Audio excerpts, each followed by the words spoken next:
Volvemos y ya vamos a viajar al mundo. Estábamos en el mundo y volvemos al mundo. Gilberto Aranda, analista internacional de la Academia de la Universidad de Chile, al teléfono. ¿Qué tal, Gilberto? Hola, muy buenos días, Consuelo, Quique. Qué placer estar con ustedes. Saludos a quienes nos escuchan. Hola Gilberto, muy buenos días. Oye, varios temas que queremos actualizar contigo. Uno, partamos por Irán, ¿ya? No sé cómo descolgarme de eso, porque la discusión es el presidente Trump amenaza día por medio con algo gigantesco. Ahora está amenazando como con asfixiar la economía de Irán. Pero algo que él comenzó, la verdad es que no ha tenido ningún avance positivo para nada. Sí, por supuesto, tenemos que tener algunas dudas al respecto, porque ya hemos escuchado amenazas de este calibre. Tal vez varió un poco el tipo, ¿no? Antes amenazaba con destruir civilizaciones, infraestructura, y ahora está hablando de una guerra económica sin precedente, un día D. Pero la verdad es que ese guión ya se ensayó. Y la asfixia sobre un país que además cuenta con el abastecimiento, los suministros chino-rusos, pues nunca va a quedar completamente aislado, que es lo que pretende. Así que estos mantras hay que tomarlo con cuidado. Se trata de un presidente que tiene probablemente mucha experiencia como especulador en temas de bienes raíces o en presión sobre temas de bienes raíces, pero esto es geopolítica, esto es relaciones internacionales, un poco distinto. Gilberto, este hito no pone en cuestión gravemente el poder que tiene Estados Unidos, y lo pregunto porque no ha habido un presidente más audaz, más atrevido, más arriesgado, más peligroso que Donald Trump. Y si ese presidente no puede ganarle la guerra a un país mucho más chico, no significa que Estados Unidos no es el poder y está quedando mostrado esto para gracia y risa de los chinos y de los rusos. Bueno, yo creo que se muestra ante este mundo que tiene más de un protagonista. Ya no estamos en el escenario de los años 90 y principios del siglo XXI, donde teníamos un protagonista único. Ahora hay otros. Y claramente en este contexto, claro, hay dudas respecto a las capacidades reales de Estados Unidos para hacer cumplir lo que promete.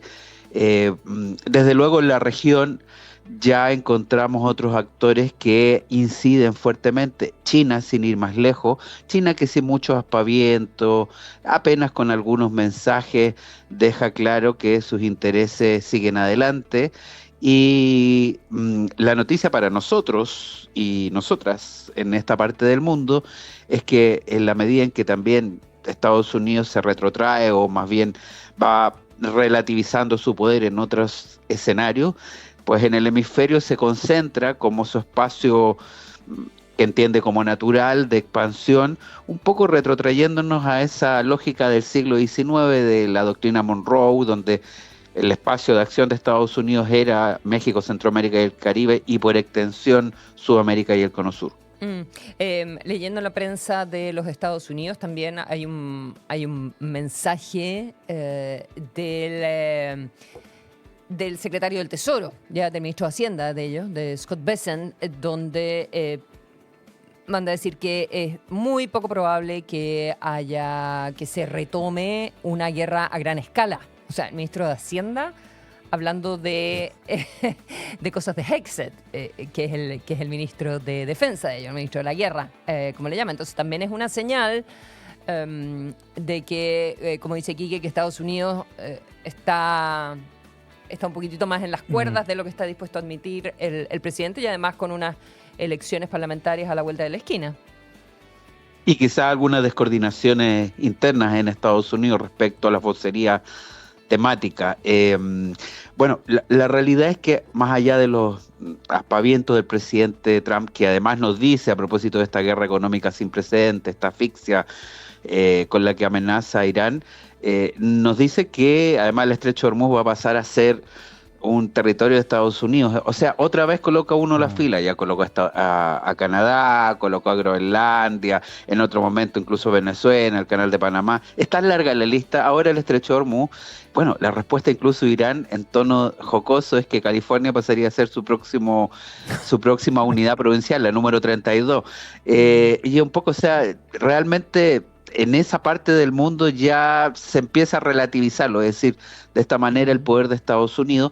Lo cierto es que el control de una parte de ese estrecho ya lo retiene Irán, que avanza con su vecino o paravecino más allá del estrecho, el Sultanato de Omán, en un acuerdo para cobrar algún tipo de peaje indirecto, no tan directo, pero indirecto, sobre los que pasen, y la verdad es que en la práctica están cruzando por esa parte del mundo la mitad de los cargueros que hacían antes del 28 de febrero, que tienen que ser escoltados por fuerzas de Estados Unidos para que puedan abastecerse y salir con el crudo.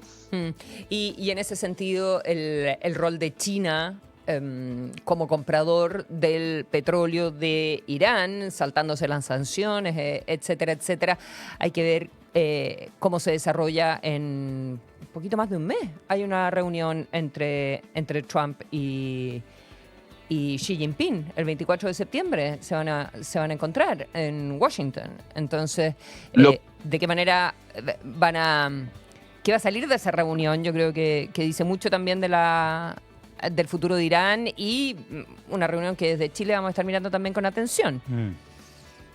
Lo que se comprometió en la última reunión, pero eso tampoco es garantía que vaya a suceder, pero la previsión es aquella. Les quiero hacer notar que se esperaba que se evacuaran de forma mucho más clara decisiones en esa última reunión en Beijing entre estas potencias o estos líderes de potencia, información sobre precisamente esta guerra del Estrecho de Hormuz, como podemos denominarla.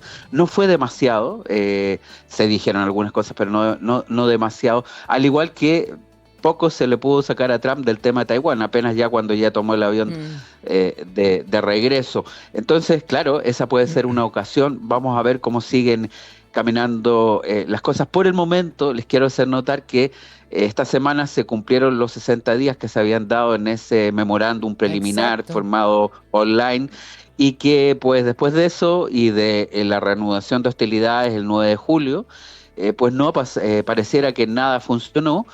Y por otro lado, el yerno del presidente Trump, Jared Kushner, nos dice que hay contactos y que hay diálogo, yo entenderé informales, y en la misma declaración a través de su red social Trump dice que no hay ningún tipo de contacto. Es decir, también hay problemas de coordinación, como lo que ustedes relevaban, interno, y probablemente hay una conversación informal, pero a mí me parece claramente que Irán ha logrado sobrevivir a la decapitación inicial, a la asfixia.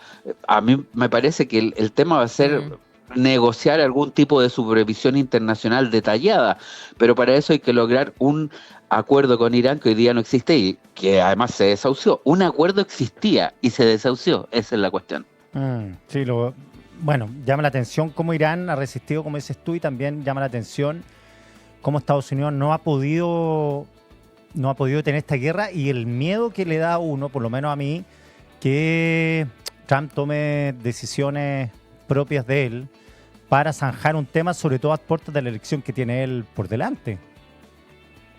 Bueno, tal vez lo único novedoso en esta mantra, que ya lo hemos escuchado, es que además amenaza a terceros países que envíen fondos, que de alguna manera también comercialicen crudo, cuentas hacia otros.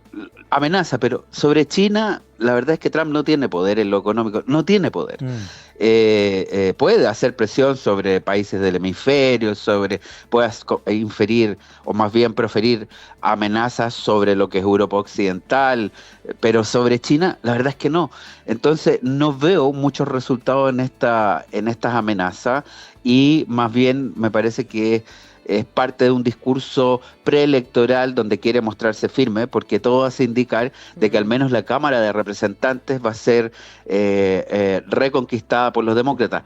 Vamos a ver cómo se desarrollan también esa justa electoral, porque también hay algunas dudas, etcétera. De todas maneras va a haber, pero hay algunas dudas, así que sin duda una noticia en desarrollo, como se dice.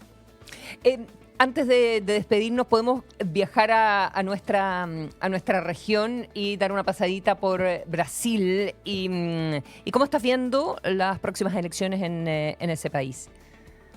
Muy, muy estrechas, muy ajustadas. La verdad es que las últimas encuestas y sondeos de opinión indican que la segunda vuelta se acerca a lo que es un empate técnico. Aparentemente el presidente Lula partía hace unos meses con mayor holgura y distancia. Hoy día se ve más ajustado y también todo lo que estamos hablando, incluso respecto a Estados Unidos en el área, va a ser parte de esta secuencia electoral que ya está a puertas, el 4 de octubre. Para un país que tiene elementos proteccionistas muy antiguos, tiene un nacionalismo muy claro que no le gusta mucho que le vengan a decir lo que hay que hacer, es un gigante de 200 millones y que también ha sido muy sensible en los últimos años a los casos de corrupción. A mí me impresiona que sí, Flavio Bolsonaro parece que ha logrado capturar parte de lo que es el crédito político de su padre. Ahora, claro, tiene el problema con el hijo, Lula, que no entiendo cómo se llama Luliña, pero en fin, es otro tema. Qué horror. Por eso, la cuestión de la corrupción está a la orden del día en Brasil y va a jugar un papel. Así es, pero los dos candidatos tienen asuntos familiares complejos. Y sin embargo presentan modelos de sociedad completamente distintas. Y además, aparte de la pelea interna de la familia Bolsonaro, ustedes saben el caso también de la ex primera dama y de Flavio Bolsonaro, que no se llevaba muy bien, pero ahí está Flavio Bolsonaro con una intención de voto muy alto. Y bueno, la disputa del mundo conservador y del voto evangélico va a ser muy importante también en Brasil. Gilberto Aranda, un millón de gracias por esta conversación. Muchas gracias a ustedes, buenos días. Muy buenos días.